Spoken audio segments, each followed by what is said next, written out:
Subscribe कीजिए राजधानी educational group पचकोड़िया YouTube channel को, बेल आइकन दबाइए लेटेस्ट एजुकेशनल वीडियो सबसे पहले देखने के लिए और डाउनलोड कीजिए हमारा मोबाइल ऐप भी।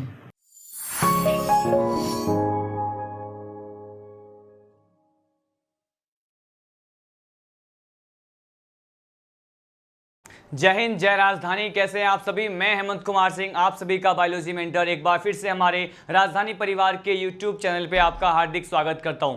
चलिए स्टार्ट करते हैं आज के लेक्चर को। Today we are going to study about the most important digestive gland that is the largest gland of the body. It is considered as a liver. आज हम जो है शरीर के सबसे बड़े ग्रंथि या फिर पाचक ग्रंथि की बात करने जा रहे हैं, जो कि एग्जाम के पॉइंट ऑफ व्यू से, किसी भी पर्टिकुलर एग्जाम के पॉइंट ऑफ व्यू से बहुत ज्यादा इंपोर्टेंट माना जाता है। और ये क्या है? आज हम लीवर मतलब यकृत के बारे में पढ़ने वाले हैं कि इसके स्ट्रक्चर कितने होते हैं, इसके लोब्स कितने होते हैं, इसके पर्टिकुलर फंक्शंस कितने होते हैं, इसकी एनाटॉमी क्या होती है। इन सभी बातों को हम वन बाय वन क्या करने वाले हैं, स्टडी करने वाले हैं। ठीक है, देखिए वेरी फर्स्ट पॉइंट जो मैं आपको इस टॉपिक के रिगार्डिंग बताना चाहूंगा वो क्या है कि यहां पे अभी मैंने आपको थोड़ी देर पहले ही मेंशन किया कि लीवर क्या है। लीवर जो है वो लार्जेस्ट डाइजेस्टिव ग्लैंड है। तो सबसे बेसिक सा पॉइंट तो ये है। ठीक है, इसके बाद हम डिस्कस करेंगे इसके लॉब्स कितने होते हैं, इसके वेट कितने होते हैं, और यहां पे लीवर के लॉब्स के लिए मैं यहां पे एक डायग्रामेटिक रिप्रेजेंटेशन आपको बताऊंगा। उसके थ्रू ये आप जान पाएंगे कि लीवर की पर्टिकुलर जो राइट लॉब और लेफ्ट लॉब्स होते हैं उसका लोकेशन कैसे होता है, और उससे गॉल ब्लेडर मतलब पित्ताशय जो है किस प्रकार से इंटरकनेक्टेड होता है। राइट, तो हम डिस्कस करने वाले यहां पे very first point that is about the weight of liver. ठीक है, मैंने कहा इसका वजन कितना होता है, तो एक एटिपिकल वेट की बात करते हैं, एक सामान्य वजन या नॉर्मल वेट की बात करते हैं एक स्वस्थ वयस्क मानव में। मैं एक एडल्ट ह्यूमन बीइंग की बात कर रहा हूं, एडल्ट हेल्दी ह्यूमन बीइंग की बात कर रहा हूं, तो उसमें लीवर का जो वेट होता है वो कितना होता है, इसके बारे में हम डिस्कस करने वाले हैं। देखिए इसका जो वेट होता है, मैंने कहा यहां पे इसका वेट लिखा, वेट इट मींस कि मैं यहां पे इसके यकृत के वजन के बारे में डिस्कस करने वाला हूं, और इसका वेट ऑलमोस्ट जो है 1.2 किलोग्राम, मैंने कहा 1.2 किलोग्राम टू 1.5 किलोग्राम कंसीडर किया जाता है। ठीक है, आई रिपीट, मैं एक एडल्ट हेल्दी ह्यूमन बीइंग की बात कर रहा हूं, एक स्वस्थ वयस्क मानव की बात कर रहा हूं, और इसमें जो लीवर का जो वेट होता है, वजन होता है, ये कितना होता है 1.2 केजी टू 1.5 केजी के नियर बाय होता है। राइट, अब देखिए यहां पे नेक्स्ट पर्टिकुलर पॉइंट जो डिस्कस करने वाला हूं इसी लीवर के रिगार्डिंग, ये आप सभी जानते हैं, बिल्कुल बेसिक सा पॉइंट है। यहां पर हम डिस्कस करने वाले हैं ये क्या है, it is a largest gland. ये क्या है, मैंने लिखा it is a largest gland of the body, it is a largest gland of the body. ये क्या है, सबसे बड़ी ग्रंथि है हमारे शरीर की, या फिर पाचक ग्रंथि आप इसे कंसीडर कर सकते हैं। ठीक है, तो दो पॉइंट हमने बिल्कुल बेसिक से पॉइंट हमने क्या किया यहां पर डिस्कस किया। अब देखिए यहां पे नेक्स्ट पर्टिकुलर पॉइंट की बात करने वाला हूं। यहां पे लीवर जो है इसका हिंदी टर्म क्या है, हम यहां पे ये डिस्कस कर लेते हैं। इसे क्या कहते हैं, इसे कहते हैं यकृत। क्या कहते हैं इसे यकृत कहते हैं। ठीक है, 2 पॉइंट्स आपने यहां पे स्टडी किया है। मैंने आपको अभी वेट के बारे में बताया, और साथ साथ हमने ये देखा ये क्या है, लार्जेस्ट ग्लैंड है, या फिर आप इसे कह सकते हैं लार्जेस्ट डाइजेस्टिव ग्लैंड। ठीक है, इसके बाद हम यहां पे डिस्कस कर रहे हैं कि लीवर का जो हिंदी का टर्म है इसे क्या कहते हैं, यकृत कहते हैं। ठीक है, अब देखिए इसके लॉब्स की बात करते हैं कि लीवर जो है इसमें लॉब्स कितने होते हैं। देखिए स्पेशली यहां पे लीवर में जो है लॉब्स की बात करते हैं, और लॉब्स को क्या कहते हैं, हम यहां पे यकृत में कितनी पालियां होती है मैं आपको ये बताने वाला हूं। ठीक है, अब देखिए यहां पर लीवर में स्पेशली हम जो है 2 लॉब्स की बात करते हैं। कितने, मैंने कहा यहां पर कितने लॉब्स होते हैं, यहां पे स्पेशली 2 लॉब्स होते हैं, 2 प्रकार की पालियों की हम बात करते हैं। अब देखिए अगर यहां पे 2 लॉब्स है लीवर में, तो ये लॉब्स जो हैं वो कौन कौन से होते हैं मैं आपको ये बता दूं। यहां पे ये जो लॉब्स होते हैं वो बेसिकली यहां पे हम राइट लॉब की बात करेंगे और लेफ्ट लॉब की बात करेंगे। ठीक है, अब देखिए यहाँ पे जो फर्स्ट लॉब है इसे क्या कहते हैं, मैंने कहा यहाँ पे हम ले रहे हैं राइट लॉब। ठीक है, हम यहाँ पे दाएं पाली की बात करेंगे, तो मैंने कहा यहाँ पर लिया है मैंने राइट लॉब, और इसे हम हिंदी में क्या कह सकते हैं, इसे कह सकते हैं दायां पाली। क्या कह सकते हैं, इसे मैंने कह दिया दायां पाली। ठीक है, ये जो है लीवर का बेसिकली राइट लॉब है, और ये क्या है, मैंने कहा ये जो है ये इसका लेफ्ट लॉब है। ठीक है, हमने यहाँ पे 2 पर्टिकुलर लॉब्स की बात की है, यहाँ पे दाएं और बाएं प्रकार के पाली पालियों की बात की है, ठीक है। अब देखिए यहाँ पे स्पेशली मैंने लॉब्स की बात की, लेकिन यहाँ पे पर्टिकुलर प्रोपोर्शन देखें या फिर अनुपात देखें कि राइट लॉब और लेफ्ट लॉब जो है उसका प्रोपोर्शन क्या होता है, रेशियो क्या होता है। देखिए मैंने कहा टोटल लॉब्स जो होते हैं उसका जो पर्टिकुलर एरिया है, उसका जो वॉल्यूम आप कंसीडर कर सकते हैं, उसका टोटल लॉब्स वाले मतलब बेसिकली लीवर के टोटल लॉब्स जो होते हैं उसका 5/6 पार्ट, ठीक है। मैंने कहा 5/6 पार्ट जो होता है वो बेसिकली क्या होता है, मैंने कहा इसका 5/6 पार्ट इसका राइट लॉब होता है, ठीक है। अगर यहाँ पे स्पेशली लेफ्ट लॉब की बात करें तो यहाँ पे ये कहा जाएगा कि 1/6 पार्ट, ठीक है। 1/6 पार्ट किसका होता है, मैंने कहा ये लेफ्ट लॉब का होता है, ठीक है। अब देखिए मैंने आपको कहा कि टोटल जो है बेसिकली यहाँ पे स्पेशली अगर राइट लॉब की बात करते हैं तो ये 5/6 पार्ट होता है। अगर यहाँ पे लेफ्ट लॉब की बात करें तो ये 1/6 पार्ट होता है। हमने यहाँ पे लॉब्स की बात की। अब एक सिंगल डायग्राम के थ्रू मैं आपको ये समझाने की कोशिश करूंगा कि ये दोनों ही लॉब्स जो हैं वो किस तरह से प्रेजेंट होते हैं। उस डायग्राम को डिस्कस करने से पहले हमारा यहाँ पे one more important concept that I want to discuss with you, what is it. मैंने कहा ये दोनों ही लॉब्स जो होते हैं, ये दोनों ही प्रकार की जो पालियां होती हैं वो आपस में अलग होती है, ठीक है। मैंने कहा ये क्या होते हैं, सेपरेटेड होते हैं, एक दूसरे से अलग होते हैं। तो ये सेपरेटेड जिस स्ट्रक्चर के द्वारा होते हैं उसे क्या कहते हैं। देखिए मैंने कहा ये राइट लॉब और लेफ्ट लॉब जो होते हैं लीवर के, ये जिस पर्टिकुलर स्ट्रक्चर के द्वारा एक दूसरे से अलग होते हैं उसे क्या कहते हैं, इसे कहते हैं फेल्सीफॉर्म लिगामेंट। क्या कहते हैं इसे कहा जाता है फेल्सीफॉर्म लिगामेंट कहते हैं, ठीक है। अब ये फेल्सीफॉर्म लिगामेंट वो पर्टिकुलर लोब है या वो स्ट्रक्चर है जिसके द्वारा ये लीवर के दोनों ही लॉब्स जो हैं आपस में अलग अलग होते हैं, सेपरेटेड होते हैं, ठीक है। तो यहां पे बिल्कुल बेसिक से पॉइंट को हमने डिस्कस किया है। अब सीधे लीड करते हैं हम इसके डायग्राम के लिए। अब देखिए इसके डायग्राम को समझने के लिए हम यहां पे लीवर के दोनों लॉब्स का डायग्राम यहां पे ड्रॉ करने वाले हैं और उसी पर्टिकुलर डायग्राम से इसके लोकेशन को आप समझ पाएंगे। मैंने कहा सपोज कि यहां पे ये बेसिकली जो 5/6 पार्ट होता है, जो मेजर पार्ट होता है लीवर के लोब का, वो कौन सा लोब है। मैंने कहा सपोज ये मैंने यहाँ पे क्या ड्रॉ कर दिया, ये हमारा है राइट लॉब, ठीक है। यहाँ पे बेसिकली ये राइट और लेफ्ट लॉब दोनों ही मैंने बना दिया है और ये दोनों ही लॉब्स यहाँ पर हमने ये देखा कि ये दोनों लॉब्स जो हैं आपस में सेपरेटेड होते हैं, मतलब एक दूसरे से अलग होते हैं। और किस स्ट्रक्चर के द्वारा होते हैं, मैंने कहा यहाँ पर इसके बीच में क्या प्रेजेंट होता है, मैंने कहा यहाँ पर ये जो स्ट्रक्चर आपको दिख रहा है ये इन दोनों ही लॉब्स के बीच में पाया जाने वाला ये फेल्सीफॉर्म क्या होता है, लिगामेंट होता है। तो मैंने कहा ये जो स्ट्रक्चर मैंने यहाँ पे ड्रॉ किया है इसे मैं लेबल करने वाला हूँ। ये क्या है यहाँ पर, मैंने कहा ये यहाँ पर फेल्सीफॉर्म लिगामेंट होता है। क्या होता है, मैंने कहा ये यहाँ पर पाया जाने वाला फेल्सीफॉर्म लिगामेंट है, ठीक है।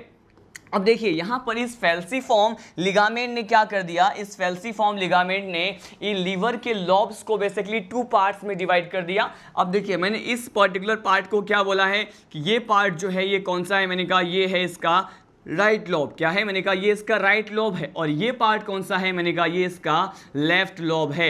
अब यहाँ पे इंपॉर्टेंट कंसेप्ट, जब मैंने आपको ह्यूमन फिजियो को स्टार्ट किया था उसके इनिशियल लेक्चर में मैंने आपको कहा था कि जो हमारा यहाँ पे राइट हैंड का पोर्शन होता है वो ह्यूमन फिजियो के पर्टिकुलर किसी भी डायग्राम की बात करें तो वो उसका क्या होता है, वो उसका लेफ्ट पोर्शन होता है। मैंने कहा जो हमारा राइट हैंड वाला पार्ट होता है वो डायग्राम का लेफ्ट पार्ट है और जो हमारा लेफ्ट हैंड वाला पार्ट होता है वो डायग्राम का क्या है, राइट। देखिए यहां पे मैंने राइट लॉब मेंशन किया और यहां पर क्या मेंशन किया, यहां पे जो है बेसिकली लेफ्ट और राइट लॉब दोनों को क्या कर दिया है, मेंशन कर दिया है। और आपको इसके बेसिकली पार्ट से ही समझ में आ रहा है कि ये राइट लॉब जो है वो मेजर पार्ट होता है, ठीक है। ये 5/6 पार्ट होता है, जबकि यहां पे जो लेफ्ट लॉब है वो कितना है, मैंने कहा ये ओनली 1/6 पार्ट ही होता है, ठीक है। अब देखिए यहीं पर ही कुछ स्पेशल स्ट्रक्चर हम बनाने जा रहे हैं। यहां पर ये कौन सा है, मैंने कहा देखिए यहां पर ही बेसिकली राइट लॉब के वेंट्रल साइड में जो ये दायां पाली है लीवर का, इसी के वेंट्रल साइड में कुछ इस तरह के जो है स्ट्रक्चर प्रेजेंट होते हैं, ठीक है। मैंने कहा ये जो स्ट्रक्चर है ये क्या है, हम इसकी बात करने वाले हैं। सपोज यहां पर कुछ इस तरह के जो है स्ट्रक्चर यहां पे दिखाई देंगे आपको और इसे बेसिकली हम क्या कहने जा रहे हैं, ये जो यहां पे एक पियर शेप स्ट्रक्चर दिख रहा है आपको, मैं स्पेशली इस स्ट्रक्चर की बात करने वाला हूं जो आपको पियर शेप दिखाई दे रहा है, ठीक है। इसका शेप कैसा होता है, मैंने कहा इसका शेप पियर शेप होता है। अब ये पियर शेप जो स्ट्रक्चर है इसी को हम क्या कहते हैं, इसे हम कहते हैं गॉल ब्लेडर। क्या कहते हैं इसे कहा जाएगा गॉल ब्लेडर, ठीक है। अब गॉल ब्लेडर का जो हिंदी का पर्टिकुलर टर्म होता है वो क्या होता है, इसे कहते हैं पित्ताशय। क्या कहते हैं इसे कहा जाएगा पित्ताशय। अब देखिए मैंने आपको क्या समझाया, हम इसे वन मोर टाइम समझने की कोशिश करते हैं कि इसके राइट लोब को आपने देखा, इसके राइट लोब के बिल्कुल वेंट्रल सरफेस पे, इसके अधर भाग पे, अधर सतह पे यहां पे पियर शेप का क्या प्रेजेंट होता है, गॉल ब्लेडर या फिर पित्ताशय प्रेजेंट होता है, ठीक है। अब देखिए पित्ताशय में क्या होता है, मैं आपको यहीं पर ही जो है एक्सप्लेन कर दूं कि यहां पे गॉल ब्लेडर में क्या होने वाला है। बेसिकली यहां पे आप देखते हैं कि ये पित्ताशय जो है इसमें पित्त का संग्रह रहता है। मतलब क्या रहता है, मैंने कहा यहां पर पित्ताशय में बेसिकली क्या देखने को मिलेगा हमें, मैंने कहा यहां पे पित्त का संग्रह देखने को मिलेगा। मतलब यहां पे किसका स्टोरेज होता है, मैंने कहा यहां पे बाइल का स्टोरेज होता है। क्या होता है, मैंने कहा यहां पे बाइल का स्टोरेज होता है। बाइल यहां पर आकर क्या हो जाएगा, मैंने कहा जमा हो जाएगा। पित्त का क्या होता है, यहां पे एक्यूमुलेशन होता है, जमाव होता है। लेकिन ये यहां पे अगर इसके हम पर्टिकुलर अमाउंट की बात करते हैं तो यहां पे कितना पर्टिकुलर अमाउंट ऑफ बाइल जो है स्टोर होता है, तो ये कहा जाएगा कि यहां पे 40 to 50, ठीक है, 40 to 50 ml कंसंट्रेटेड जो बाइल होते हैं वो यहां पर आकर के क्या हो जाते हैं, मैंने कहा स्टोर हो जाते हैं। क्या हो जाते हैं, स्टोर हो जाते हैं। तो 40 से 50 ml बाइल का जो स्टोरेज है आपको इस गॉल ब्लेडर वाले पार्ट में देखने को मिलेगा। और यहां से देखिए इसका पर्टिकुलर शेप पे भी क्वेश्चन आता है, जिसका शेप क्या होता है, पियर शेप होता है। लेकिन स्पेशली अब हम क्या पढ़ने वाले हैं कि सपोज ये गॉल ब्लेडर, मैंने कहा यहां पर क्या है, मैंने कहा यहां पे ये बाइल क्या है, यहां पे स्टोरेज है। अब यहां से जो बाइल है वो बेसिकली जिस पर्टिकुलर डक्ट या वाहिनी के द्वारा, जिस पर्टिकुलर डक्ट या वाहिनी के द्वारा जो है सीक्रेट होते हैं, स्त्रावित होती है, बेसिकली उस वाहिनी और उस डक्ट को क्या कहते हैं, जो कि गॉल ब्लेडर में जमा हुआ, स्टोर हुआ जो बाइल होता है, पित्त होता है, उसको कंडक्ट करने के लिए रिस्पॉन्सिबल है। तो उस स्पेशली डक्ट को हम क्या कहते हैं, देखिए मैंने कहा ये अगर ये क्या है, ये अगर गॉल ब्लेडर है तो ये डक्ट है, ये इसका क्या है, मैंने कहा ये जो स्ट्रक्चर आपको दिख रहा है ये इसका डक्ट है। और इसके डक्ट को क्या कहते हैं, इसे कहते हैं सिस्टिक डक्ट। क्या कहते हैं इसे कहा जाता है सिस्टिक डक्ट। अब ये सिस्टिक डक्ट जो है वो पित्ताशय से संबंधित एक प्रकार की वाहिनी है जो कि यहां पर जो भी बाइल स्टोर होता है उसको आगे कंडक्ट करने का वर्क करता है, ठीक है। अब देखिए इस पर्टिकुलर डायग्राम को हम और ज्यादा इसके एनाटॉमिकल अप्रोच को समझने की कोशिश करेंगे। ये पर्टिकुलर लीवर और ये जो गॉल ब्लेडर है वो किस तरह से स्मॉल इंटेस्टाइन के फर्स्ट पार्ट डियोडिनम और इसके साथ साथ जो सेकेंड लार्जेस्ट डाइजेस्टिव ग्लैंड होते हैं पेनक्रियाज मतलब अग्नाशय, इससे किस प्रकार से संबंधित होते हैं हम इसकी भी बात करेंगे। लेकिन स्पेशली यहां पर एक सिंपल डायग्राम समझाने की मैं कोशिश कर रहा हूं। अब देखिए हमने इस पर्टिकुलर सेगमेंट में जो जो स्पेसिफिक पॉइंट डिस्कस किया है I am going to revise it one more time. मैं इसको वन मोर टाइम रिवाइज कर दूं कि मैंने आपको अभी क्या बताया। देखिए पर स्पेशली लीवर को स्टार्ट किया है क्योंकि हमने प्रीवियस लेक्चर में बेसिकली किसके बारे में देखा था, हमने प्रीवियस लेक्चर में पैनक्रियाज के बारे में देख लिया था, एज वेल एज हमने स्लाइवरी ग्लैंड्स, डिफरेंट टाइप्स के जो लार ग्रंथियां होती हैं उसके डायग्रामेटिक रिप्रेजेंटेशन को भी हमने समझा था। और आज हमने स्टार्ट किया है लीवर। लीवर मतलब इसे हम कहते हैं यकृत और ये लार्जेस्ट ग्लैंड ऑफ बॉडी मैंने बताया। सेकेंड पॉइंट मैंने क्या बताया, इन सभी पॉइंट को एक बार रिवाइज कर लेते हैं। मैंने कहा इसका वेट जो होता है बेसिकली किसमें, एक स्वस्थ वयस्क मानव में 1.2 किलोग्राम टू 1.5 किलोग्राम के बीच में वेरी करता है। इसके साथ साथ if I specially talk about the number of lobes, तो यहाँ पे कितने लोब्स होते हैं, मैंने कहा यहाँ पे 2 लोब्स होते हैं। कौन कौन से होते हैं, मैंने कहा यहाँ पे राइट लोब होता है, इसके साथ साथ यहाँ पे लेफ्ट लोब होते हैं। राइट लोब जो है वो टोटल लोब्स का जो है 5/6 पार्ट होता है, लेफ्ट लोब जो है वो 1/6 पार्ट होता है। And these particular 2 types of lobes are separated by a structure and that particular structure is known as falciform ligament. ये दोनों प्रकार की जो यकृत की पालियां हैं वो एक विशेष प्रकार के संरचना के माध्यम से एक जो है लिगामेंट जैसे स्ट्रक्चर के माध्यम से अलग रहते हैं और इसे हम फेल्सीफॉर्म लिगामेंट कहते हैं। इन सब सारे कलेक्टिव डाटा को हमने यहां पर इसे एक सिंगल डायग्राम में रिप्रेजेंट किया, ठीक है। और ये डायग्राम किसका है हम यहाँ पे ये भी लिख देते हैं। मैंने कहा ये जो बेसिकली डायग्राम है इसमें आपने लॉब्स ऑफ लीवर को देखा, ठीक है। ये डायग्राम किसका है, ये डायग्राम है लॉब्स ऑफ लीवर, ठीक है। तो आपने यहाँ पे लॉब्स ऑफ लीवर को देखा। अब देखिए यहाँ पे ये अगर लेफ्ट लोब है ये राइट लोब है, तो आपने देखा कि इन दोनों के बीच में ये जो स्ट्रक्चर आपको दिखाई दे रहा है इसे क्या कहते हैं, फेल्सीफॉर्म लिगामेंट कहते हैं। अब अगर यहाँ पे दाएं पाली की बात करें तो उसके अधर सतह पे मैंने कहा एक पियर शेप स्ट्रक्चर है, इसे पित्ताशय कहते हैं, गॉल ब्लेडर कहते हैं। और पित्ताशय में मैंने कहा 40 to 50 40 से 50 ml सांद्र जो पित्त है वो जमा रहता है।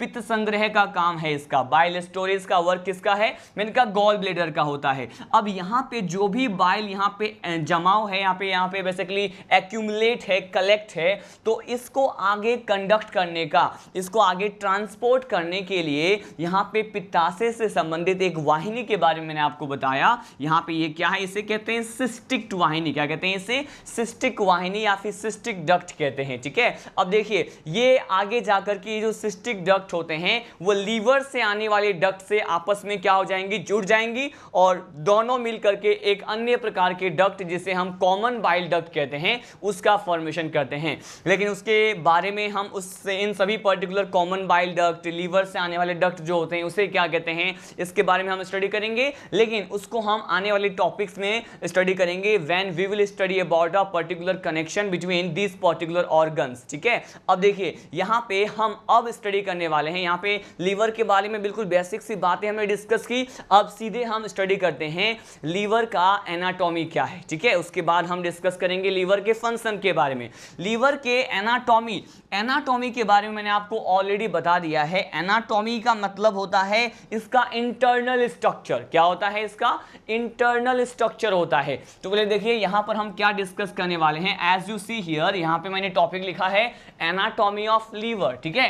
अब एनाटॉमी का मीनिंग क्या है मैं आपको ये एक्सप्लेन कर दूं। इसे हम कहते हैं आंतरिकी। क्या कहते हैं इसे कहा जाएगा आंतरिकी। और हम आंतरिकी किसका स्टडी कर रहे हैं, मैंने कहा यहाँ पे हम लीवर के आंतरिकी या एनाटॉमी को डिस्कस कर रहे हैं। एनाटॉमी का मीनिंग आप बेसिकली ये भी निकाल सकते हैं कि जो इंटरनल स्ट्रक्चर है लीवर में, जो इंटरनल स्ट्रक्चर है वो बेसिकली कैसे होते हैं, कितने टाइप्स के यहाँ पे बेसिक स्ट्रक्चर्स देखने को मिलते हैं, इन सभी पॉइंट को हम इस एक पर्टिकुलर लेक्चर में डिस्कस करने वाले हैं, ठीक है। तो मैंने कहा इंटरनल स्ट्रक्चर जो है मतलब आंतरिक संरचना जो है ये बेसिकली किससे बिलोंग कर रहा है, मैंने कहा ये जो है रिप्रेजेंट करता है ये एनाटॉमी ऑफ लीवर को। देखिए सबसे बेसिक पॉइंट यहाँ मैं फर्स्ट ऑफ ऑल डिस्कस करने वाला हूँ लीवर के बारे में, वो क्या है, मैंने कहा देखिए लीवर के बारे में जो फर्स्ट ऑफ ऑल पॉइंट है इसके आंतरिकी के बारे में ये होता है कि यहाँ पर अगर इस लीवर में सबसे संरचनात्मक और क्रियात्मक इकाई की बात करें कि स्ट्रक्चरल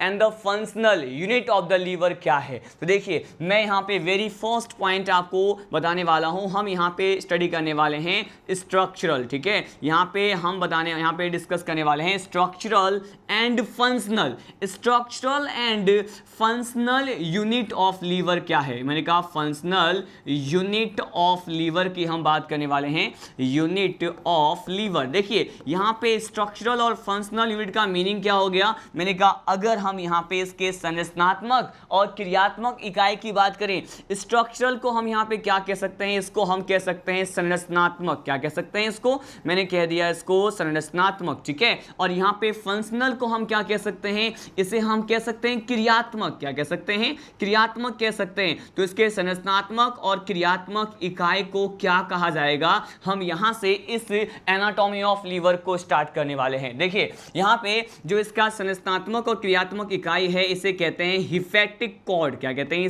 इसे कहते हैं हिपैटिक कॉर्ड कहते हैं। और मैं आपको ये एक्सप्लेन कर दूं कि ये जो हिपैटिक वर्ड है ऑलवेज लीवर को रिप्रेजेंट करता है, ठीक है। तो लीवर को रिप्रेजेंट करने के लिए जो पर्टिकुलर बायोलॉजिकल टर्म हम यूज करते हैं ये क्या होता है, ये होता है हिपैटिक। तो हिपैटिक कॉर्ड या फिर इसे ही क्या कहते हैं, हिपैटिक लोब्यूल्स कहते हैं। क्या कहते हैं इसे कहते हैं हिपैटिक लोब्यूल्स या फिर हिपैटिक कॉर्ड। और ये जो हिपैटिक कॉर्ड और हिपैटिक लोब्यूल्स होते हैं यही लीवर के स्ट्रक्चरल और फंक्शनल यूनिट को क्या करता है, रिप्रेजेंट करता है। ठीक है, तो ये आपको ये स्पेशल पॉइंट जो है लर्न होना चाहिए कि हिपैटिक कॉर्ड और हिपैटिक लोब्यूल क्या है। अब देखिए इसी पर्टिकुलर हिपैटिक कॉर्ड की बात करते हैं तो इसकी जो लेयर्स है, इसके जो आंतरिक स्तर है, इंटरनल लेयर्स जो हैं वो किस पर्टिकुलर स्ट्रक्चर से जो है स्तरित होती हैं, लेयर्ड होती हैं, मैं आपको ये बताने वाला हूं।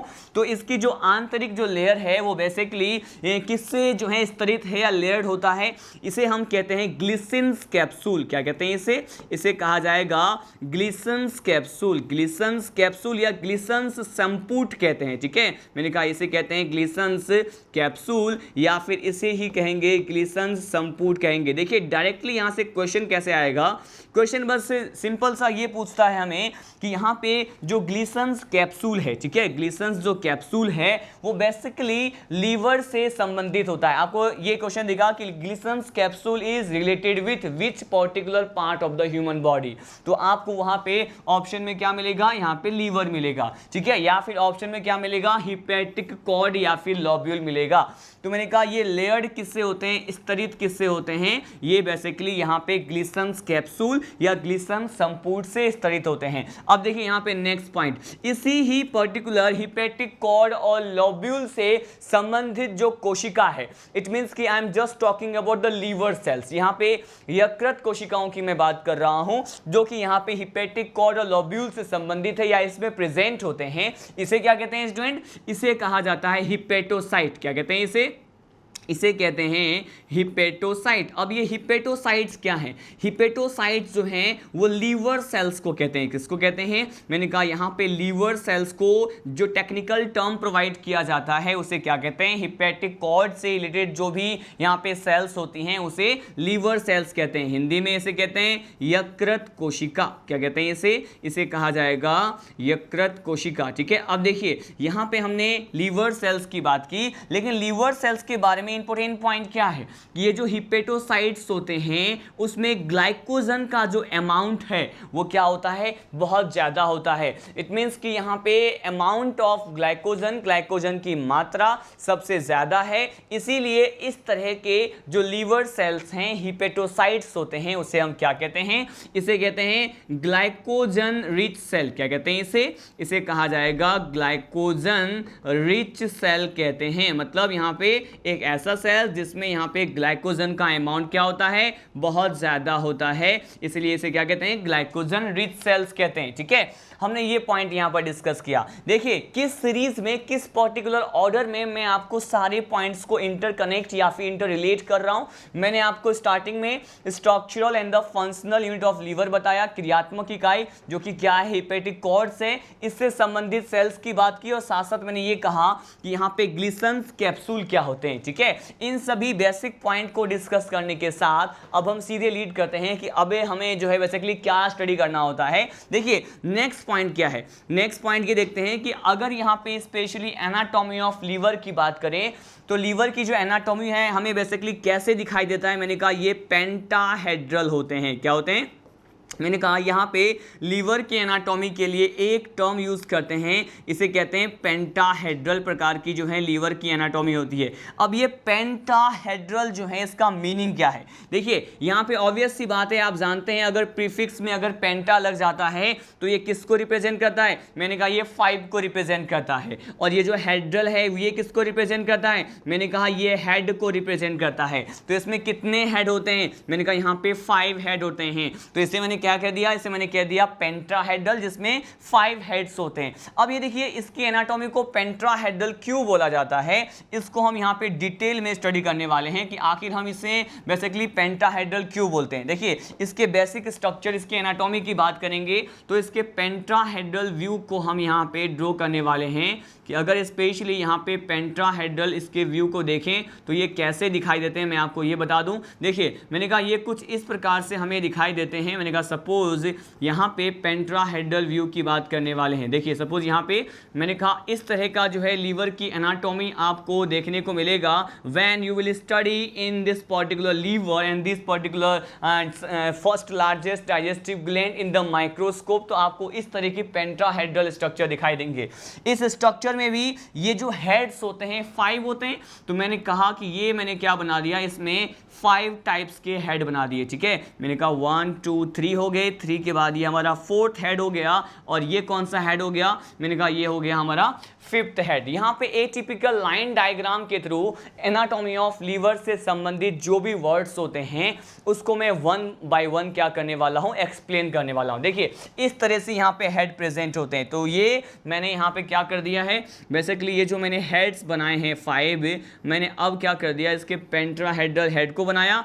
अब यहाँ पे स्पेशली हम 1 हेड के बारे में बात करेंगे, और भी कौन कौन से स्ट्रक्चर हमें इस एनाटॉमी दिखाई देते हैं, हम इसके बारे में 1 बाय 1 क्या करेंगे, डिस्कस करेंगे। देखिए यहाँ पर हेड की बात की, लेकिन इसके साथ साथ यहाँ पे और कैसा स्ट्रक्चर होता है। देखिए इसके बिल्कुल मिडिल पार्ट में क्या होता है, मैंने कहा इसके मिडिल पार्ट में, इसके सेंटर वाले पार्ट में, इसके केंद्र वाले भाग में यहाँ पे कुछ ऐसा स्ट्रक्चर दिखाई देता है, ठीक है। और ये है क्या, हम पहले इसको यहाँ पे क्या करते हैं, लेबल कर लेते हैं। मैंने कहा ये जो स्ट्रक्चर आपको दिख रहा है ये इसका क्या है, मिडिल पार्ट है, इसके एनाटॉमी का मध्य भाग है। क्या है, मैंने कहा ये इसका मध्य भाग है, मिडिल पार्ट होता है, और इसे क्या कहते हैं, इसे कहते हैं मेन पोर्टल वेन। क्या कहते हैं इसे, मेन या फिर सेंट्रल। क्या बोलेंगे, या तो बोलेंगे हम मेन या फिर बोलेंगे सेंट्रल, मतलब केंद्रीय पोर्टल वेन कहते हैं। क्या कहते हैं, मेन या फिर सेंट्रल पोर्टल वेन कहते हैं।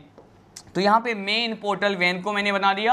अब देखिए यहाँ पर इसके मध्य भाग की तो हमने बात कर ली है। अब यहाँ पे कुछ एक साइनस के जैसे स्ट्रक्चर प्रेजेंट होते हैं। मैंने कहा क्या प्रेजेंट होते हैं, यहाँ पे डिस्कस करने वाले हैं। नेक्स्ट पॉइंट हमारा है साइनस के बारे में। अब देखिए इसके एनाटॉमी में ये जो साइनस दिखाई देगा या फिर साइनस के जैसे स्ट्रक्चर दिखाई देते हैं, ये बेसिकली क्या होते हैं स्टूडेंट, मैंने कहा यहाँ पर देखिए साइनस भी 2 टाइप्स के होते हैं। एक को क्या कहते हैं, एक साइनस जो होता है इसे कहते हैं बाइल साइनस। क्या कहते हैं इसे कहेंगे बाइल साइनस। एक साइनस को कहते हैं बाइल साइनस, और एक जो होता है बेसिकली एक होता है हिपैटिक साइनस। तो यहाँ पे 2 टाइप्स के क्या प्रेजेंट होते हैं, मैंने कहा 2 टाइप्स के साइनस प्रेजेंट होते हैं। एक को हमने कह दिया यहाँ पे बाइल साइनस, और एक को क्या कह दिया, हिपैटिक साइनस कह दिया, ठीक है। अब देखिए इसी बाइल साइनस में क्या होता है, मैंने कहा बाइल का फॉर्मेशन होता है। क्या होगा, मैंने कहा बाइल फॉर्मेशन होगा। और ये बाइल फॉर्मेशन वाला पॉइंट क्या है, बहुत ज्यादा इंपॉर्टेंट है।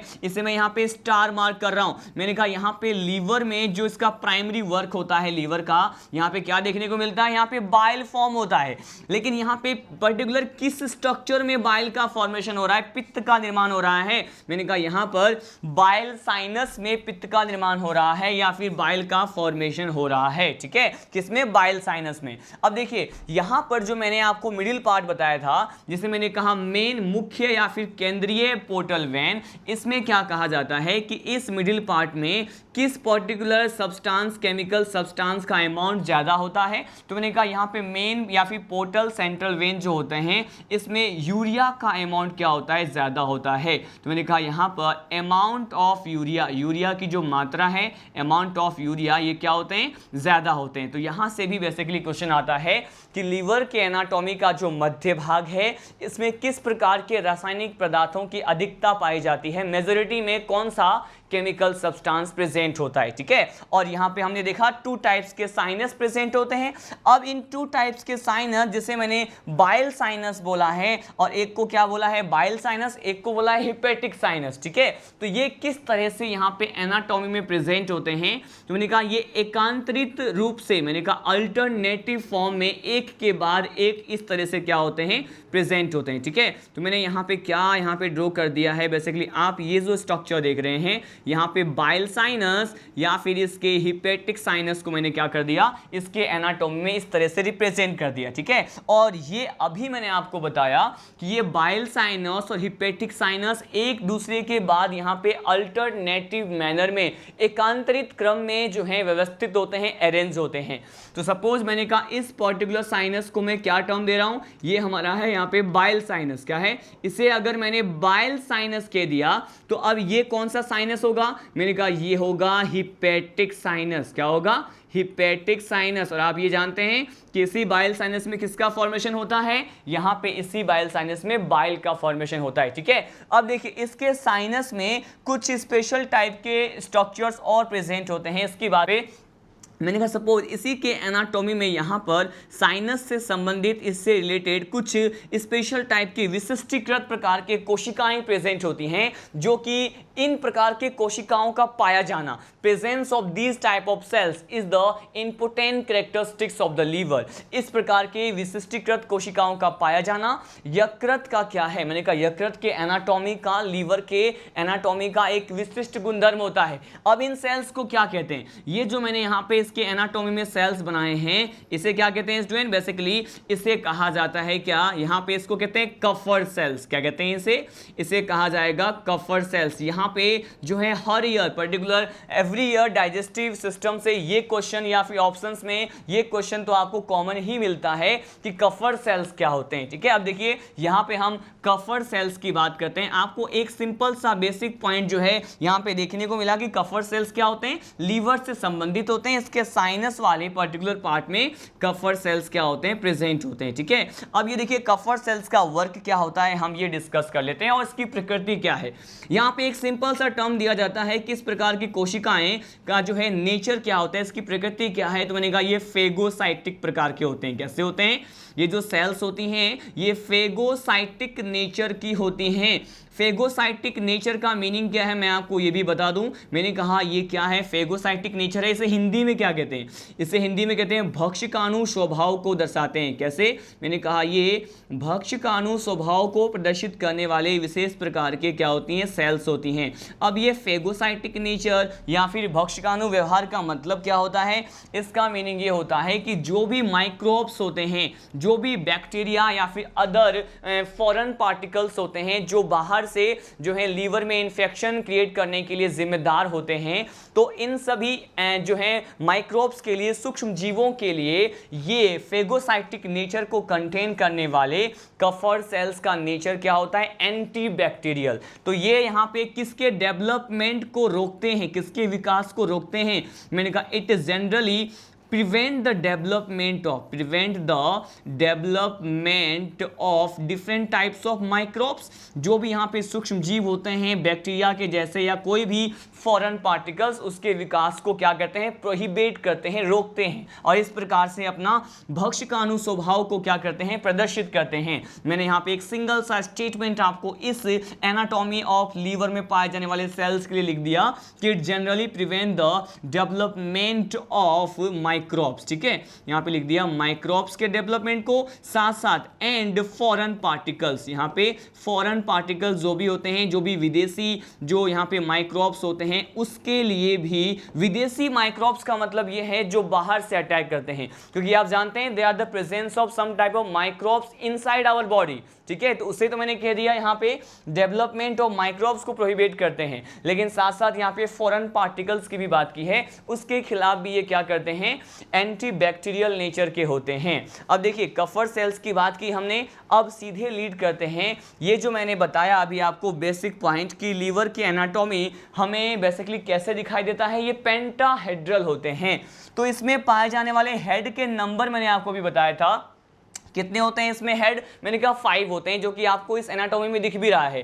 अब स्पेशली हम 1 हेड की बात करते हैं, तो ये जो मैंने कहा ये जो 1 हेड होता है, इस 1 head of anatomy of liver को क्या कहते हैं, इसे कहते हैं स्पेस ऑफ मॉल। क्या कहते हैं इसे, यहाँ पे स्पेशली अगर एक हेड के स्ट्रक्चर की बात करते हैं तो यहाँ पे इसके लिए जो स्पेशल टर्म हम यूज करते हैं इसे क्या कहते हैं, स्पेस ऑफ मॉल कहते हैं, ठीक है। अब ये स्पेस ऑफ मॉल जो होता है इसमें बेसिकली मैंने कहा ये क्या है, ये कौन सा पार्ट है, तो यहाँ पे हम ये मेंशन कर रहे हैं कि ये इसका हेड वाला पार्ट है। लेकिन यहाँ पर इस स्पेस ऑफ मॉल के अंदर क्या प्रेजेंट होता है, मैंने कहा यहाँ पे हिपैटिक ट्रेड प्रेजेंट होते हैं। क्या होते हैं, मैंने कहा यहाँ पे हिपैटिक ट्रेड्स प्रेजेंट होते हैं। अब यहाँ पे हिपैटिक ट्रेड्स क्या है, मैं आपको ये समझा दूं। आपको ये पता है कि हिपैटिक वर्ड तो मैं जनरली लीवर के लिए यूज करते हैं, लेकिन यहाँ पे ट्रेड का मीनिंग क्या है, ट्रेड का मीनिंग होता है त्रिक। क्या होता है, त्रिक। मतलब कोई भी स्ट्रक्चर यहाँ पे प्रेजेंट होगा, उनके नंबर्स कितने हैं,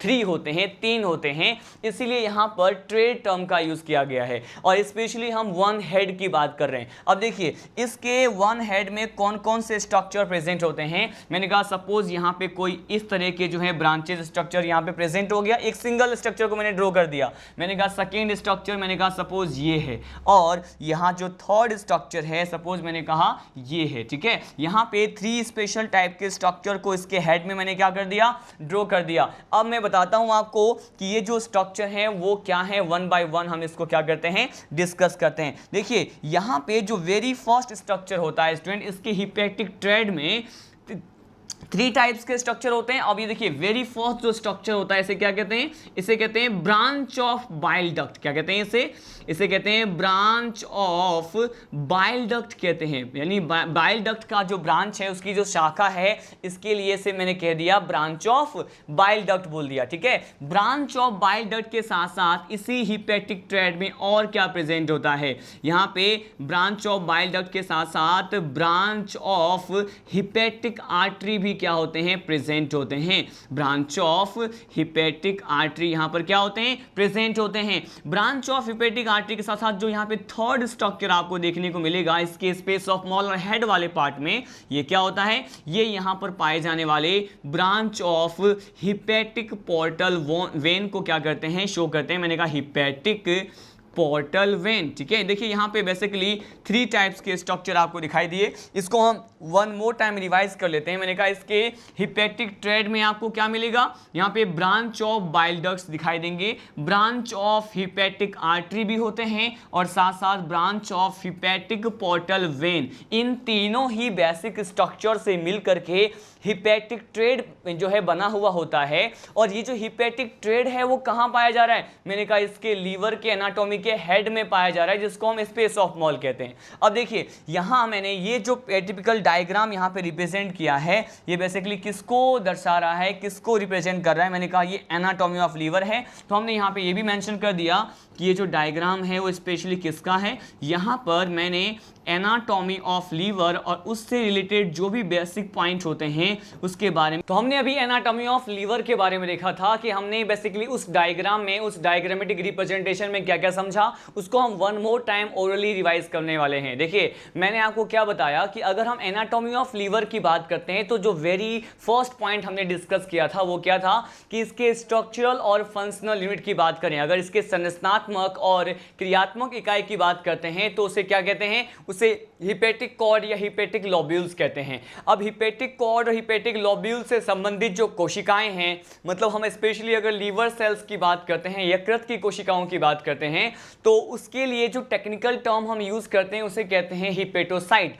हिपेटोसाइट जो है लीवर की सेल्स होती हैं। मैंने उसमें आपको ये भी बताया कि उस हिपेटोसाइट में ग्लाइकोजन का जो अमाउंट होता है वो सबसे ज्यादा देखा जाएगा, मतलब ग्लाइकोजन की मात्रा सबसे अधिक होती है। इसके साथ साथ हमने ये भी डिस्कस किया कि हिपैटिक कॉर्ड जो है उससे संबंधित जो पर्टिकुलर लेयर है उसकी आंतरिक स्तर की बात करते हैं तो उसे हम कहते हैं ग्लिसन्स कैप्सूल। डायरेक्टली क्वेश्चन यहां से भी आने की पॉसिबिलिटी है, संभावना है कि सीधे आपको पूछा जाए कि ग्लाइसन्स कैप्सूल क्या होते हैं, संपुट क्या होते हैं, तो ये हिपैटिक कॉर्ड से संबंधित होते हैं या फिर लीवर से संबंधित स्ट्रक्चर होते हैं। ठीक है, उसके बाद मैंने आपको क्या बताया कि लीवर की जो एनाटॉमी है हमें बेसिकली पेंटाहेड्रल दिखाई देते हैं, जिसमें नंबर ऑफ हेड कितने होते हैं, 5 होते हैं। अगर हम इस पेंटाहेड्रल या फिर जिसमें 5 टाइप्स के हेड होते हैं उसकी बात करें तो आपने स्पेशली अगर वन हेड को देखा तो क्या पाया कि उसका जो वन हेड होता है उसको हम स्पेस ऑफ मॉल कहते हैं। स्पेस ऑफ मॉल में 3 बेसिक टाइप के स्ट्रक्चर प्रेजेंट होते हैं ब्रांचेस के फॉर्म में। उसे हम क्या कहते हैं, तीनों ही ब्रांचेस को, तीनों ही संरचनाओं को, स्ट्रक्चर को सम्मिलित रूप से कंबाइंडली, ज्वाइंटली हम क्या कहते हैं, हिपेटिक ट्रैड कहते हैं। हिपेटिक ट्रैड जो हैं वो किस किस से मिलकर बने होते हैं, मैंने आपको ये भी बताया। हिपेटिक ट्रैड जो होते हैं वो branch of bile duct, branch of hepatic artery और branch of hepatic portal vein से बने होते हैं। ठीक है, इन सभी बेसिक पॉइंट के साथ साथ हमने ये भी डिस्कस किया कि ये जो एनाटॉमी ऑफ लीवर है उसमें जो है 2 टाइप्स के साइनस प्रेजेंट होते हैं। बाइल का फॉर्मेशन जिस पर्टिकुलर साइनस में होता है उसे क्या कहते हैं, बाइल साइनस, और ये बाइल साइनस के सेकेंड जो फॉर्म था साइनस का उसे कहते हैं हिपेटिक साइनस। और ये बाइल साइनस और हिपेटिक साइनस दोनों ही एक दूसरे के बाद जो है प्रेजेंट होते हैं, एक के बाद एक प्रेजेंट होते हैं, अल्टरनेटिव फॉर्म में एकांतरित रूप से व्यवस्थित होते हैं। अब ठीक है, अब देखिए स्पेशली साइनस के बाद मैंने आपको ये भी कहा कि there are the presence of some special type of liver cells, और उस लीवर सेल्स को क्या कहते हैं, उसी पर्टिकुलर लीवर सेल्स जो कि यहाँ पे लीवर में इस प्रकार की कोशिकाओं का पाया जाना, सेल्स का पाया जाना, ये क्या है, लीवर का इंपॉर्टेंट कैरेक्टर होता है, एक महत्वपूर्ण अभिलाक्षिक गुणधर्म होता है। और उन सेल्स को कहते हैं फेगोसाइटिक नेचर, भक्षकाणु प्रकृति व्यवहार दर्शाने वाला जो सेल है उसे हम क्या कहते हैं, कफर सेल कहते हैं। और कफर सेल में मैंने आपको क्या बताया था कि भक्षकाणु प्रकृति दर्शाते हैं, इसका मतलब ये है कि कोई भी माइक्रोब्स की बात करें, कोई भी सूक्ष्म जीव की बात करते हैं तो उसके खिलाफ, और साथ साथ डिफरेंट टाइप के माइक्रोब्स के साथ साथ कोई भी फॉरेन पार्टिकल अगर अटैक करता है जिससे लीवर को इन्फेक्शन होने के चांसेस होते हैं तो उस संक्रमण के विरुद्ध काम करता है, उसके अगेंस्ट वर्क करता है और एक तरह से इम्यूनिटी प्रोवाइड करता है, प्रतिरक्षा प्रोवाइड करता है। मैंने आपको ये भी बताया कि ग्लाइकोजन रिच सेल को हमने कहा हिपेटिक सेल्स, ठीक है, लेकिन यहां पे यूरिया की मात्रा कहां पे अधिक होती है, तो आपने देखा कि एनाटॉमी ऑफ लीवर जो है इसमें जो मिडिल पार्ट होता है, इसका जो मध्य भाग है, यहां पर यूरिया की मात्रा क्या देखा आपने, अमाउंट उसका ज्यादा देखा। तो ये तो थी हमारी बेसिकली अगर एनाटॉमी ऑफ लीवर की बात करते हैं तो उसके बारे में हमने स्टडी किया। Now we are going to study about our next topic which is also related with the liver and it is specially related with the function of liver. हम यहाँ पे लीवर के कार्य के बारे में देखने वाले हैं कि which special types of function that can be perform by a liver, मैं इसके बारे में डिस्कस करने वाला हूं। प्राइमरी फंक्शन आप जान चुके हैं, अभी हमने एनाटॉमी ही डिस्कस किया था कि इसमें बाइल का फॉर्मेशन होता है, ठीक है। अब देखिए यहां पे जो फर्स्ट फंक्शन हम देखने वाले हैं ये क्या है, it is about the bile formation. Bile formation को हिंदी में अगर बोलें तो इसे क्या कह सकते हैं, यहां पे पित्त का निर्माण कह सकते हैं। क्या कह सकते हैं, यहां पे हम ये कह सकते हैं पित्त का निर्माण, बाइल का फॉर्मेशन कह सकते हैं। अब देखिए यहां पे पित्त का निर्माण जो है किस प्रकार से होता है, इसे पढ़ने से पहले मैं आपको ये बता दूं कि ये जो बाइल है, ये जो पित्त होता है, ये क्या है स्टूडेंट, मैंने कहा it is a watery fluid. ये क्या होते हैं, मैंने कहा ये क्या होते हैं, वाटरी फ्लूइड होते हैं, जल के समान ही कुछ एक द्रव्यनुमा पदार्थ है, इसे हम क्या कहते हैं, बाइल कहते हैं, ठीक है। अब देखिए वाटरी फ्लूइड और बाइल का फॉर्मेशन जो है लीवर का जो है प्राइमरी वर्क होता है। तो स्पेशली इस वाटरी फ्लूइड को हमने कहा ये बाइल है, और यहां पे बाइल के कंपोजिशन की बात करते हैं कि स्पेशली इस बाइल में क्या क्या प्रेजेंट होता है, बेसिकली हम इसकी भी बात करते हैं। यहाँ पे फर्स्ट फंक्शन तो हमने देख लिया, लेकिन स्पेशली इस बाइल में प्रेजेंट क्या होता है, यहाँ से भी कई बार क्वेश्चन आता है, तो आपको पता होना चाहिए कि इस पित्त में क्या क्या प्रेजेंट रहते हैं। हम इसके मेजर कंपोनेंट, इसके मुख्य घटक की बात करने वाले हैं। तो ये कहा जाता है स्टूडेंट कि बेसिकली यहाँ पे 2 टाइप्स के कंपोनेंट प्रेजेंट होते हैं। मैंने यहाँ पे डिस्कस किया बाइल में पाए जाने वाले पिगमेंट की यहाँ बात करते हैं, तो मैंने कहा इसे क्या कहते हैं, बाइल में पाए जाने वाले पिगमेंट को हम बाइल पिगमेंट कहते हैं। क्या कहते हैं, बाइल पिगमेंट्स कहते हैं। मतलब इसे क्या कहते हैं, इसे कहते हैं पित्तवर्णक। क्या कहते हैं, इसे कहा जाएगा पित्तवर्णक। अब देखिए बाइल पिगमेंट तो हमारा क्या हो गया, फर्स्ट कंपोनेंट हो गया। अब इसका सेकेंड कंपोनेंट जो होता है वो इसमें पाए जाने वाले किसको शो करता है, मैंने कहा बाइल पिगमेंट के साथ साथ यहाँ पे बाइल सॉल्ट प्रेजेंट होता है। क्या होता है, मैंने कहा बाइल सॉल्ट प्रेजेंट होता है। इसे क्या कहते हैं हिंदी में, इसे कहते हैं पित्त लवण। क्या कहते हैं, इसे पित्त लवण कहते हैं। अब देखिए हम यहाँ पे ये डिस्कस करने वाले हैं कि ये जो बाइल पिगमेंट है या फिर ये जो बाइल सॉल्ट्स होते हैं, बेसिकली किस प्रकार के पिगमेंट यहाँ पे लीवर में प्रेजेंट होंगे और किस प्रकार के सॉल्ट्स यहाँ पे, अलग अलग प्रकार के सॉल्ट की यहाँ पे बात करने वाले हैं जो कि लीवर में प्रेजेंट हो सकते हैं या फिर इस बाइल में प्रेजेंट हो सकते हैं। अब देखिए यहाँ पर हम बेसिकली जो बाइल में पाए जाने वाले यहाँ पे 2 स्पेशल टाइप के पिगमेंट की बात करेंगे। कितने, मैंने कहा 2 पिगमेंट्स की बात करेंगे।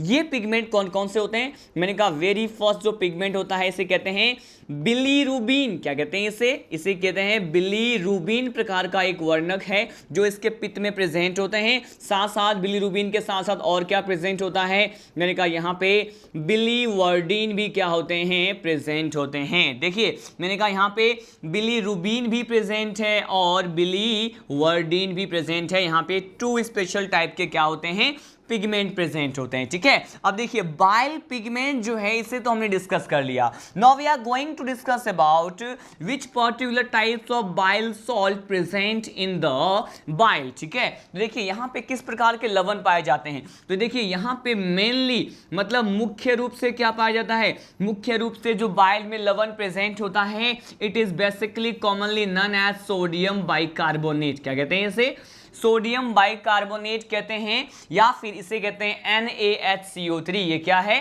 मैंने कहा ये है सोडियम हाइड्रोजन कार्बोनेट, या फिर इसी को कहते हैं सोडियम बाइकार्बोनेट कहते हैं। ठीक है, तो यहाँ पे मुख्य रूप से जो यहाँ पे पित्त लवण है इसमें क्या प्रेजेंट होता है, मैंने कहा सोडियम बाइकार्बोनेट प्रेजेंट होता है। ठीक है, अब देखिए बेसिकली हमने यहाँ पे सोडियम बाइकार्बोनेट के बारे में देखा। यहाँ पे बाइकार्बोनेट के साथ साथ और कौन कौन से यहाँ पे स्पेशली घटक प्रेजेंट होते हैं, हम इसकी बात कर लें। मैंने कहा बाइकार्बोनेट प्रेजेंट है, लेकिन इसके साथ साथ यहाँ पे और क्या प्रेजेंट होता है, मैंने कहा सोडियम ग्लाइकोलेट प्रेजेंट होता है। क्या होता है, सोडियम ग्लाइकोकोलेट या ग्लाइकोलेट प्रेजेंट होता है। मैंने कहा ग्लाइकोकोलेट प्रेजेंट है, क्या है, मैंने कहा सोडियम ग्लाइकोकोलेट प्रेजेंट है। सोडियम ग्लाइकोकोलेट के साथ साथ सोडियम टोरोकोलेट भी क्या होता है, प्रेजेंट होता है। कौन सा, मैंने कहा सोडियम टोरोकोलेट। ठीक है, ये स्पेशल टाइप के सॉल्ट्स हैं जो कि यहाँ पे इसके बाइल में प्रेजेंट होते हैं। I am going to divide it one more time,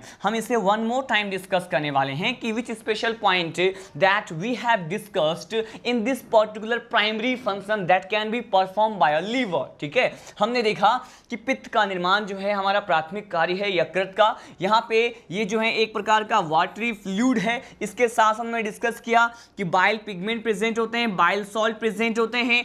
bile pigment के बारे में मैंने आपको बताया कि यहाँ पे बिलीरुबिन प्रेजेंट होते हैं, बिलीरुबिन के साथ साथ यहाँ पे बिलीवर्डिन भी प्रेजेंट होते हैं। यहाँ पे स्पेशली हमने अगर लवण की बात की, मैंने कहा यहाँ पे मुख्य रूप से तो सोडियम बाइकार्बोनेट प्रेजेंट है, लेकिन इसके साथ साथ within the sodium bicarbonate, within the presence of sodium bicarbonate यहाँ पर सोडियम ग्लाइकोलेट भी प्रेजेंट है। इसके साथ साथ सोडियम टोरोकोलेट भी क्या होते हैं, प्रेजेंट होते हैं। ठीक है, तो हमने इतने सारे पॉइंट्स को हमने डिस्कस किया। अब देखिए, अब हम इसके सेकेंड वर्क के बारे में डिस्कस करने वाले हैं। जो फर्स्ट जो यहाँ पे वर्क था वो क्या था, मैंने कहा बाइल फॉर्मेशन था। अब यहाँ पे देखिए सेकेंड जो इसका कार्य होता है लीवर का, it is known as carbohydrate metabolism. क्या कहते हैं इसे कहा जाएगा कार्बोहाइड्रेट मेटाबॉलिज्म। क्या कहते हैं इसे, कार्बोहाइड्रेट मेटाबॉलिज्म कहते हैं, राइट। इसे हम कहते हैं कार्बोहाइड्रेट मेटाबॉलिज्म या उपापचय। ठीक है, कार्बोहाइड्रेट शर्करा का उपापचय कहते हैं। यहाँ पे देखिए मैं इसको हिंदी में भी लिखने वाला हूँ, इसे हम क्या कहते हैं, शर्करा या फिर कार्बोहाइड्रेट। ठीक है, कार्बोहाइड्रेट का उपापचय जो है यहाँ पे लीवर का क्या है, लीवर का यहाँ पे द्वितीय कार्य होता है जो कि इसका सेकेंड वर्क होता है। यहाँ पे सेकेंडरी फंक्शन जो होता है ये होता है। अब देखिए कार्बोहाइड्रेट का मेटाबॉलिज्म, इसमें हमें स्पेशली कौन कौन से पॉइंट को हमें स्टडी करना है, मैंने कहा उपापचय। ठीक है, अब देखिए यहाँ पे स्पेशली अगर यहाँ पे कार्बोहाइड्रेट मेटाबॉलिज्म की बात करें तो देखिए यहाँ पे क्या एक चार्ट प्रोवाइड करने वाला हूं, और उस चार्ट में आप क्या देखेंगे,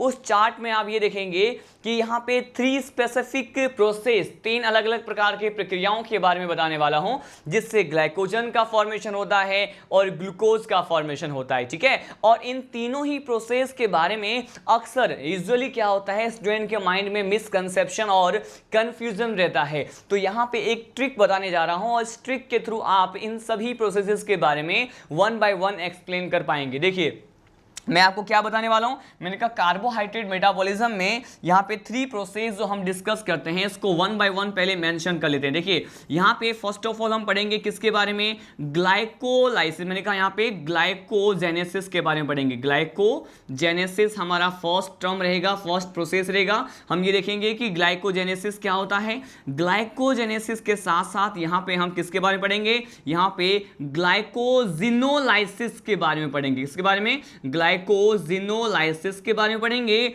और जो हमारा थर्ड पर्टिकुलर पॉइंट होगा दैट विल अबाउट, वो किसके बारे में पढ़ेंगे, ये हम ग्लाइकोजेनेसिस ग्लाइकोजिनोलाइसिस के साथ साथ यहाँ पे ग्लाइकोनियोजेनेसिस, ठीक है, ग्लाइकोनियोजेनेसिस के बारे में भी क्या करेंगे, हम पढ़ेंगे। ठीक है, अब देखिए ये तीनों ही प्रोसेस के लिए स्टूडेंट के माइंड में काफी मिसकंसेप्शन रहता है, काफी कंफ्यूजन रहता है, तो हम इसे एक चार्ट के माध्यम से समझने की कोशिश करते हैं। मैंने कहा यहाँ पे उपापचय होता है कार्बोहाइड्रेट का सेकेंड वर्क, और देखिए यहाँ पे इन तीनों ही प्रोसेस को हम स्टडी करने वाले हैं। मैंने कहा सपोज यहाँ पर हमने क्या कंसीडर किया, यहाँ पर ले लिया है मैंने ग्लूकोज, क्या लिया मैंने कहा यहाँ पर ग्लूकोज ले लिया है, एक हेक्सोज शुगर को ले लिया। ठीक है, अब देखिए ग्लूकोज लिया और इस ग्लूकोज के साथ साथ यहाँ पे एक और शुगर, एक और कार्बोहाइड्रेट को लेने जा रहे हैं। ये क्या है, मैंने कहा अब यहाँ पे ग्लूकोज के अलावा मैंने क्या ले लिया, ग्लाइकोजन भी ले लिया। ठीक है, अब देखिए यहाँ लिया है ग्लूकोज और यहाँ क्या लिया है, ग्लाइकोजन लिया है। अब अगर स्पेशली ये क्या हो, मैंने कहा अगर किसका फॉर्मेशन हो, मैंने कहा अगर ग्लूकोज से ग्लाइकोजन का फॉर्मेशन हो, किसका, मैंने कहा अगर ग्लूकोज से ग्लाइकोजन का फॉर्मेशन होता है तो उस प्रोसेस को हम क्या कहते हैं। देखिए अगर ऐसा प्रोसेस, ऐसी प्रक्रिया जिसके माध्यम से किसका फॉर्मेशन हो रहा है, ग्लाइकोजन का फॉर्मेशन हो रहा है, किससे हो रहा है, ग्लूकोज से हो रहा है, तो इसे क्या कहते हैं, बेसिकली इसे कहते हैं ग्लाइकोजेनेसिस। क्या कहते हैं इसको, ग्लाइकोजेनेसिस कहते हैं। देखिए यहाँ पे ग्लाइकोजेनेसिस का मीनिंग क्या होता है, ये जो ग्लाइको वर्ड है ये तो बेसिकली ग्लाइकोजन के लिए यूज किया जाता है, और जेनेसिस टर्म का मतलब क्या होता है, जेनेसिस टर्म का मतलब होता है फॉर्मेशन, क्या होता है, निर्माण होना या फिर बनना। तो यहाँ पे ग्लाइको, मैंने कहा यहाँ पे ग्लाइको जो है रिप्रेजेंट कर रहा है ग्लाइकोजन को, और ग्लाइकोजन का निर्माण हो रहा है, मतलब यहाँ पे क्या लगा लिया मैंने, जेनेसिस लगा लिया। ठीक है, तो बस एक सिंपल सा डेफिनेशन है कि एक ऐसा प्रोसेस जिसके थ्रू ग्लूकोज से ग्लाइकोजन का फॉर्मेशन होता है उसे ग्लाइकोजेनेसिस कहते हैं। ठीक है, अब देखिए इसी पर्टिकुलर प्रोसेस को हम आगे पढ़ने वाले हैं।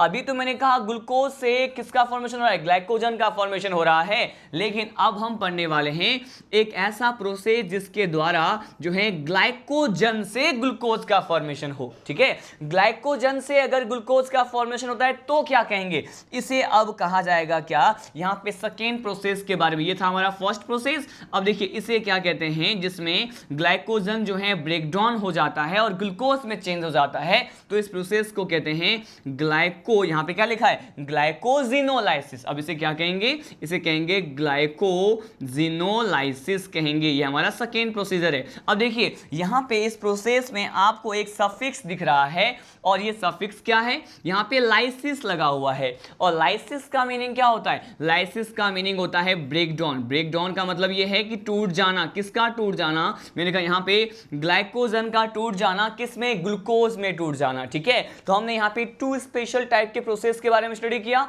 हम इसको वन मोर टाइम क्या कर लेते हैं, रिवाइज कर लेते हैं। मैंने कहा आपको कि ग्लूकोज से अगर ग्लाइकोजन फॉर्म होता है तो ग्लाइकोजेनेसिस, अगर यहाँ पे ये ग्लाइकोजन से ग्लूकोज का फॉर्मेशन होता है तो क्या कहेंगे, इसे ग्लाइकोजिनोलाइसिस कहेंगे, जहाँ पे लाइसिस का मतलब क्या होता है, ब्रेक डाउन। तो यहाँ पे ग्लाइकोजन जो है वो टूट जाएगा, स्प्लिट हो जाएगा और टूटकर ग्लूकोज बनाएगा। लेकिन ये ग्लाइकोजन का संग्रह है, बेसिकली ग्लाइकोजन जो है वो स्टोर कहाँ होता है, इसके निर्माण के बाद जब ग्लाइकोजन का निर्माण ग्लूकोज से हो जाएगा तो ये स्टोर या फिर जमा कहां पे होता है, संचय कहां पे हो जाएगा। देखिए ये जो है बेसिकली स्टोर कहाँ से होता है, कहाँ पर होता है, हम इसके बारे में डिस्कस करने वाले हैं। तो इसका स्टोरेज होता है या तो लीवर में, किसमें होता है, मैंने कहा या तो लीवर में, लीवर सेल्स में होगा, क्योंकि आप जानते हैं लीवर सेल्स हिपेटोसाइट क्या होते हैं, ग्लाइकोजन रिच होते हैं, तो या तो लीवर में होता है इसका स्टोरेज, या फिर किसमें होता है, मैंने कहा मसल्स में होता है। किसमें होता है, मसल्स, कहने का मतलब यहाँ पे या तो यकृत में होने वाला है या फिर पेशियों में होने वाला है। ठीक है,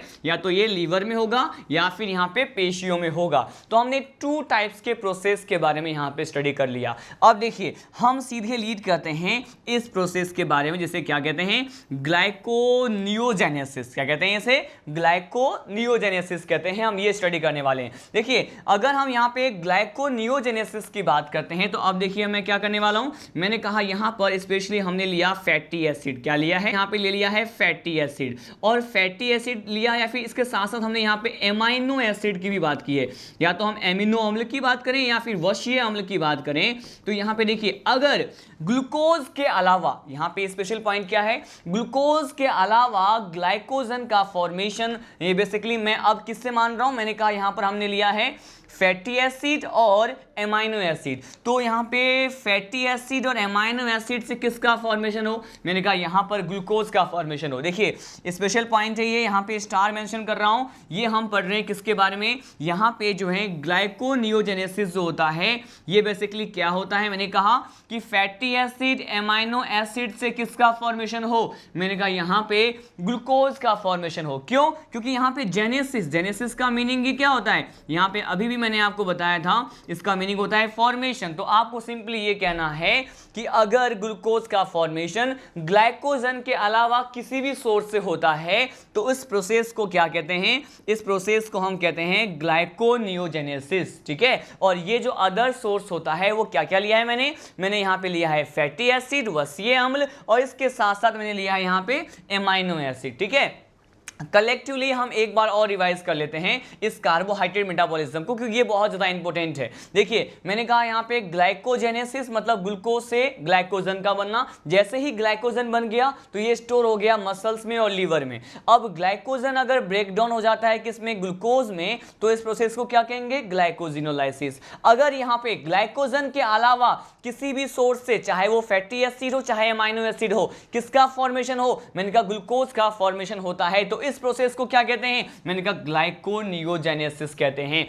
2 स्पेशल टाइप के फंक्शंस के बारे में डिस्कस किया, बाइल फॉर्मेशन के साथ साथ कार्बोहाइड्रेट मेटाबॉलिज्म के बारे में डिस्कस किया। ठीक है, अब सीधे लीड करते हैं हम यहाँ पे इसके थर्ड फंक्शन के तरफ, और देखिए ये क्या है, यहाँ पे लीवर का जो थर्ड फंक्शन है इसे हम कहते हैं डिटॉक्सिफिकेशन। क्या कहते हैं इसे कहते हैं डिटॉक्सिफिकेशन। अब देखिए ये डिटॉक्सिफिकेशन क्या होता है मैं आपको एक्सप्लेन कर दूं पहले, उसके बाद हम इसको स्टडी करते हैं। डिटॉक्सिफिकेशन का मतलब यह है कि जो भी यहां पे पॉइजनियस सब्सटेंस होता है, ठीक है, जो भी विषाक्त प्रकृति वाले पदार्थ होते हैं, पॉइजनियस सब्सटेंस होते हैं, उसका लीवर क्या करता है, उसको नॉन पॉइजनियस, ठीक है, उसके विषाक्तता की जो प्रकृति है, पॉइजनियस नेचर जो है, उसको ये क्या करता है, दूर कर देता है, डिटॉक्सिफाई कर देता है। और इस तरह से जो लीवर है वो डिटॉक्सिफिकेशन कार्य के लिए क्या होता है, रेस्पॉन्सिबल होता है कि एक पॉइजनियस नेचर वाले केमिकल सब्सटेंस को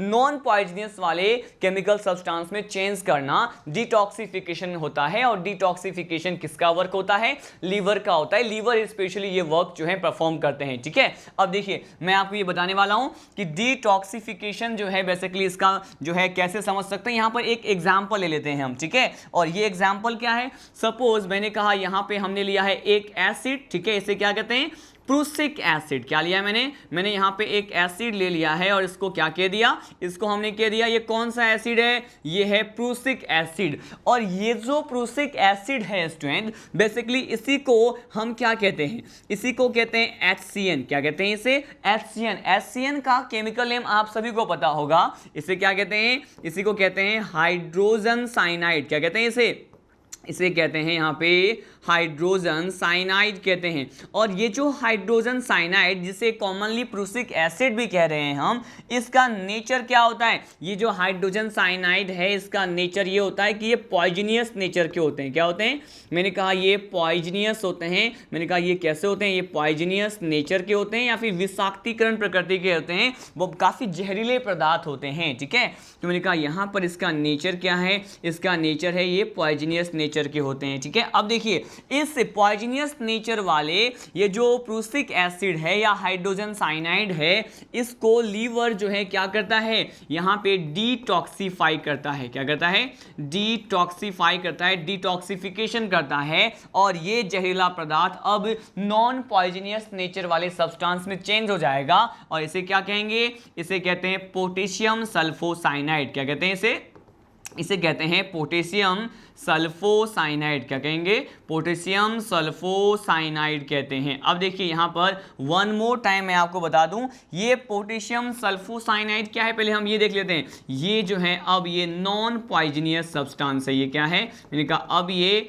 नॉन पॉइजनियस सब्सटेंस होता है। अब देखिए यहाँ पे एक और टाइम हम इसको रिवाइज कर लेते हैं कि लीवर का जो थर्ड वर्क मैंने आपको बताया ये क्या था, मैंने कहा ये डिटॉक्सिफिकेशन था। डिटॉक्सिफिकेशन का सिंपल मीनिंग ये है कि लीवर जो है पॉइजनियस नेचर वाले सब्सटेंस प्रूसिक एसिड या हाइड्रोजन साइनाइड को इसके नॉन पॉइजनियस वाले फॉर्म में चेंज कर देते हैं, जो कि क्या होता है, मैंने कहा ये होता है पोटेशियम सल्फोसाइनाइड होता है, ठीक है। तो हमने इसके ये भी फंक्शन हमने क्या कर लिया है, स्टडी कर लिया है। अब हम लीड करने वाले हैं यहाँ पे लीवर का जो नेक्स्ट फंक्शन होता है ये क्या होता है। देखिए यहाँ पे अब हम स्टडी करने वाले हैं लीवर के फोर्थ फंक्शन के तरफ। ये क्या होता है, हमने थर्ड फंक्शंस को ऑलरेडी डिस्कस कर लिया है। ये आप देखिए इसका फोर्थ फंक्शन होता है स्टोरेज। क्या होता है, इसका यहाँ पे फोर्थ फंक्शन है स्टोरेज।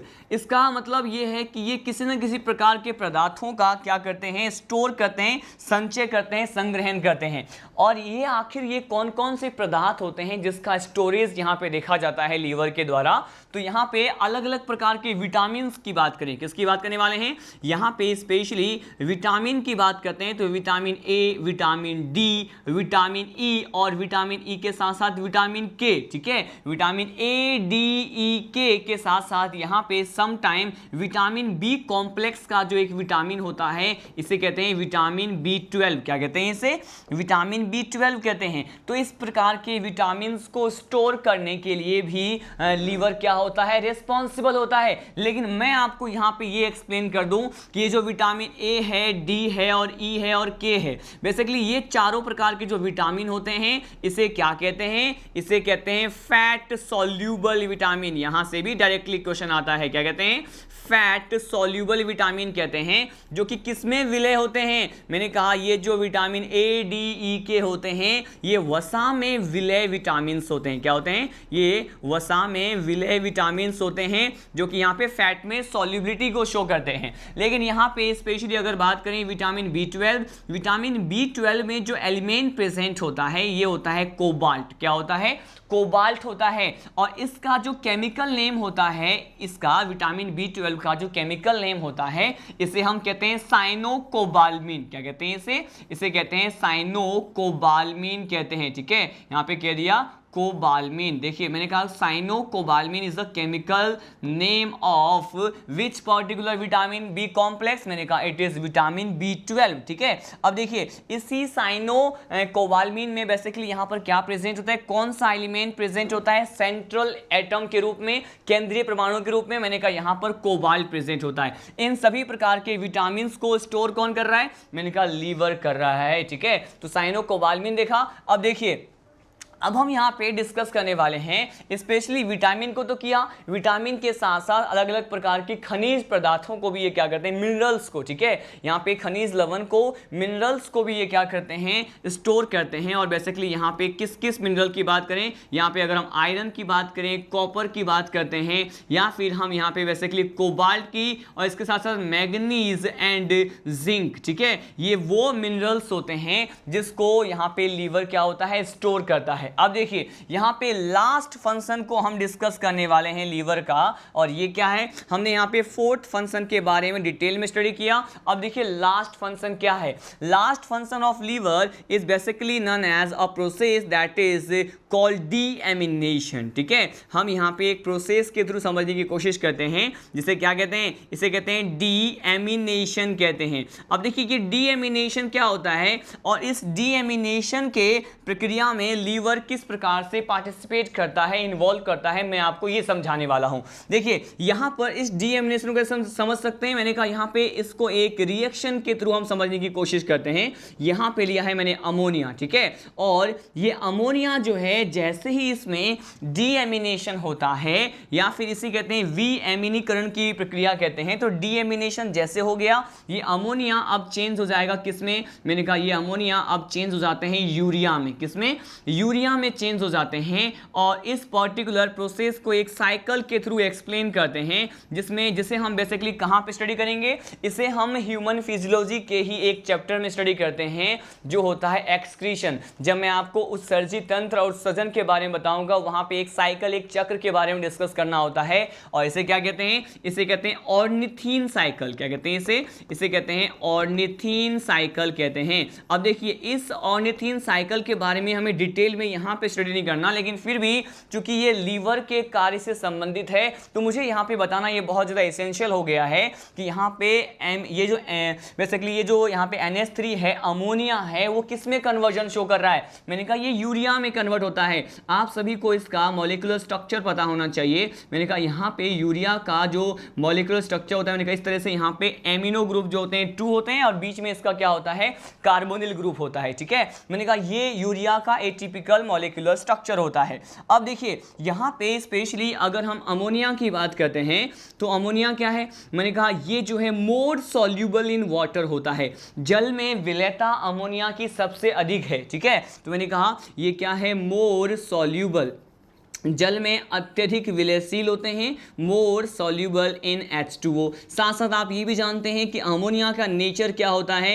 मैंने कहा ये क्या है? पॉइजनियस नेचर के होते हैं। कैसे होते हैं ये? मैंने कहा ये जो हैं बेसिकली विषाक्त प्रकृति के होते हैं, पॉइजनियस नेचर के होते हैं। अब अगर ये कन्वर्ट किस में हो रहे हैं? यूरिया में। तो यहाँ पे यूरिया के लिए क्या कहा जाता है कि यूरिया जो है अमोनिया की तुलना में यूरिया की जो विलयता है जल में, इसकी जो सॉल्युबिलिटी है वाटर में, वो एज कंपेयर टू अमोनिया क्या है? कम होता है, ठीक है। तो मैंने यहां पे ये पॉइंट प्रोवाइड किया आपको कि इट इज लेस सॉल्यूबल। ये क्या होते हैं? ये लेस सॉल्यूबल इन वाटर होते हैं, लेस सॉल्यूबल इन वाटर होते हैं। इसके साथ साथ ये जो अगर हम पॉइजनियस नेचर की बात करते हैं तो यहां पर ये क्या होते हैं? ये नॉन पॉइजनियस होते हैं, ठीक है, या फिर लेस पॉइजनियस भी आप इसे कह सकते हैं। मैंने कहा यहां पर ये क्या है? लेस पॉइजनियस या नॉन पॉइजनियस नेचर के होते हैं। तो अब इसको हम वन मोर टाइम जो है पूरा फुल एक्सप्लेनेशन हम समझने की कोशिश करते हैं कि इस डीएमिनेशन में लीवर ने आखिर किस तरह से पार्टिसिपेट किया। मैंने कहा यहां पर अमोनिया जो है डीएमिनेशन की प्रक्रिया के द्वारा यूरिया में चेंज हो रहा है।